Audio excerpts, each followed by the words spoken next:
Assalamu alaikum student, how are you? Hope you are good. Today we are going to proceed chapter 1 The Call of the Holy Land.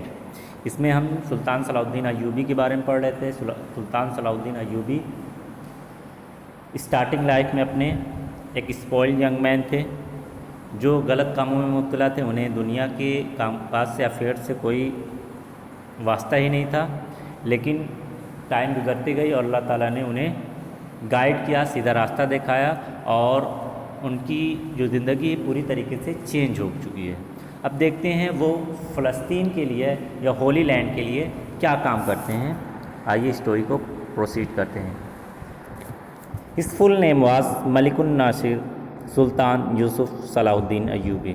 अब Sultan Salahuddin Ayyubi जिसे हम जानते हैं, उनका पूरा नाम था Malikun Nasir Sultan Yusuf Salahuddin Ayyubi. He was born in Kurd family in Tikrit a city in Iraq. उनकी पैदाइश इराक के एक शहर तिक्रित में हुई थी, जो कि तिक्रित में एक कुर्द कबीला है, उसी कबीले में इनकी पैदाइश हुई थी। From the rank of a soldier he became the commander in chief of the army due to his hard work, humbleness, simplicity and being a true Muslim. अब हम जानते हैं कि ये नूरुद्दीन जंगी की आर्मी में एक सोल्जर की रैंक पर थे और इस सोल्जर की रैंक से इनका प्रमोशन होता है कमांडर इन चीफ, यानी ये इमाम बन जाते हैं उस आर्मी के। ये किस लिए इन्हें इनकी रैंक में इंक्रीमेंट हुआ, इसके लिए ये वजह बताई जा रही। Due to his hard work, कड़ी मेहनत, हम्बलनेस, जो इनकी सीधाई थी, सादगी थी, यानी कभी भी अपने आप को बड़ा नहीं दिखाते थे। सिंप्लिसिटी, इनकी सादगी, ज़िंदगी में बहुत सादगी थी। And being a true Muslim, अब सबसे बड़ी बात, एक सच्चा मुस्लिम होने के नाते, एक सच्चा जीवन होने के नाते, इनकी ज़िंदगी में सीधाई होने के नाते और कड़ी मेहनत होने की वजह से इन्हें सोल्जर से कमांडर इन चीफ बना दिया गया। Next, he never used any silk garment as was the tradition among the rulers। अब उसके बाद सुल्तान सलाहुद्दीन अय्यूबी ने कभी भी रेशमी कपड़े को नहीं पहना, जो कि उस समय जो राजा होते थे वो पहना करते थे। उनके ट्रेडिशन में था, एक परंपरा में था कि रेशमी कपड़ों को पहनना, जबकि चूँकि इनका जीवन जो है बिल्कुल सिंपल था, सिंप्लिसिटी थी, इसलिए इन्होंने कभी भी सिल्क गारमेंट को नहीं पहना। ही lived in a simple house instead of A palace. और हम जानते हैं कि जो एक राजा होता है, एक रूलर होता है, वो पैलेस में रहता है, एक महल में रहता है, बट सुल्तान सलाहुद्दीन अय्यूबी एक सिंपल से, एक छोटे से घर में रहते थे। One of his major achievement was to gather soldiers from all the Islamic nation and groom them into a unified army to fight against the crusaders. अब इनकी उपलब्धि की बात कर ली जाए, इनके अचीवमेंट की बात कर ली जाए, तो इन्होंने तो बहुत बड़े बड़े अचीवमेंट किए, मेजर अचीवमेंट थे, बट उन मेजर अचीवमेंट में से एक जो सबसे बड़ा अचीवमेंट था वो ये था कि इन्होंने इस्लामिक नेशंस के सोल्जर्स को इकट्ठा करने का काम किया और इन्हें तैयार किया कि आप एक हो जाए, यूनिफाइड हो जाएं और एक आर्मी के रूप में जो क्रूसेडर हैं, जिन्होंने हमारे पवित्र ज़मीन को, जो होली प्लेस है, उसको, उस पर अपने कब्जे को जमा लिया है, उन्हें उनके खिलाफ लड़ा जाए और उनसे अपने ज़मीन को फ्री करवाया जाए। Here again rose my hope of freedom, peace and harmony। और यहाँ से दोबारा एक उम्मीद जगी मेरे अंदर। यहाँ पर कौन बता रहा है? जो फ़लस्तीन की लैंड है, होली प्लेस है, वो बता रही है कि मेरे अंदर दोबारा एक होप, एक उम्मीद जगी कि है कोई ऐसा बंदा, है कोई ऐसा इंसान जो एक सच्चा मुस्लिम है, जो एक अल्लाह ताला का परवरदिगार है, जो अल्लाह ताला के बताए हुए रास्ते पर चलता है, और वो जल्द मुझे मेरे दुश्मनों से आज़ाद कराएगा और मैं बहुत जल्द मेरे ज़मीन पर अमन दिखेगा, इंसाफ दिखेगा, लोगों के बीच अच्छे रिश्ते दिखेंगे और मैं आज़ाद हो जाऊंगी। तो इसी को बताया जा रहा, एक फिर से उम्मीद की किरण जागी, होप ऑफ फ्रीडम, आज़ादी की उम्मीद जागी। पीस एंड अमन, पीस एंड हारमोनी, पीस का मतलब होता है अमन, हारमोनी का मतलब होता है अच्छे रिश्ते, लोगों के बीच अच्छे रिश्ते next, Sultan Salauddin Ayyubi dedicated his life to free me. अब उसके बाद ये जो होली प्लेस है वो बता रहा है कि सुल्तान सलाउद्दीन अय्यूबी ने अपनी ज़िंदगी को पूरी तरीके से वक्फ कर दिया मुझे फ्री कराने के लिए, आज़ाद कराने के लिए। His dedication could be seen from the fact that he left his family. और अगर उनके इस डेडिकेशन को देखना हो, जो उन्होंने अपनी ज़िंदगी को निछावर किया, वक्फ किया, उसको देखना हो, तो उसको इस सच्चाई से देखा जा सकता है, इस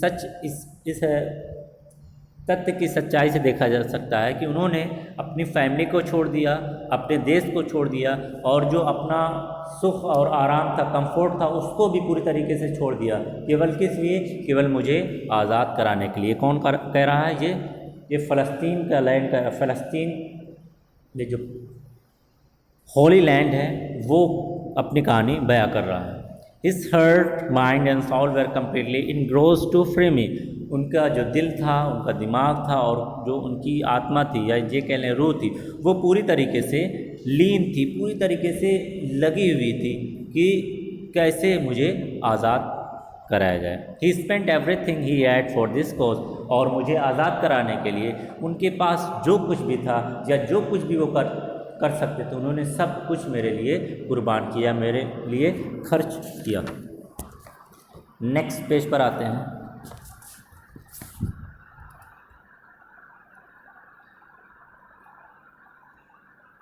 Once he had blisters on his back which made it impossible for him to sit down. एक बार ऐसा हुआ कि उनके पीठ पर कुछ छाले पड़ गए, जिसकी वजह से उनको बैठने में काफ़ी दिक्कत होती थी।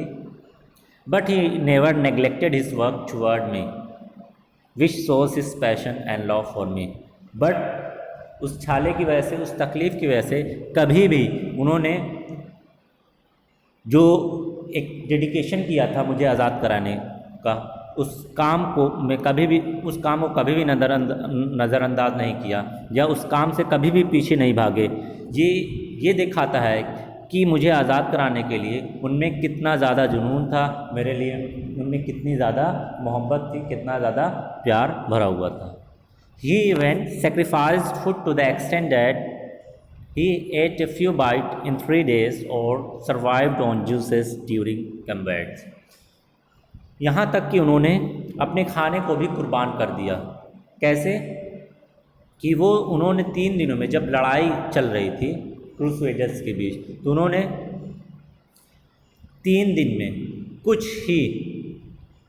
ही लुक़्मे जो है वो खाए थे, और साथ ही पूरी लड़ाई जो है जूस पर सरवाइव होकर लड़ी थी। यानी केवल जूस पीते थे और कुछ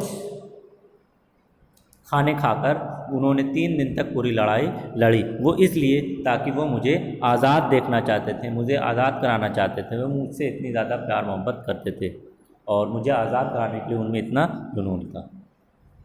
on the battle field his state would be like that of a mother who lost her only child.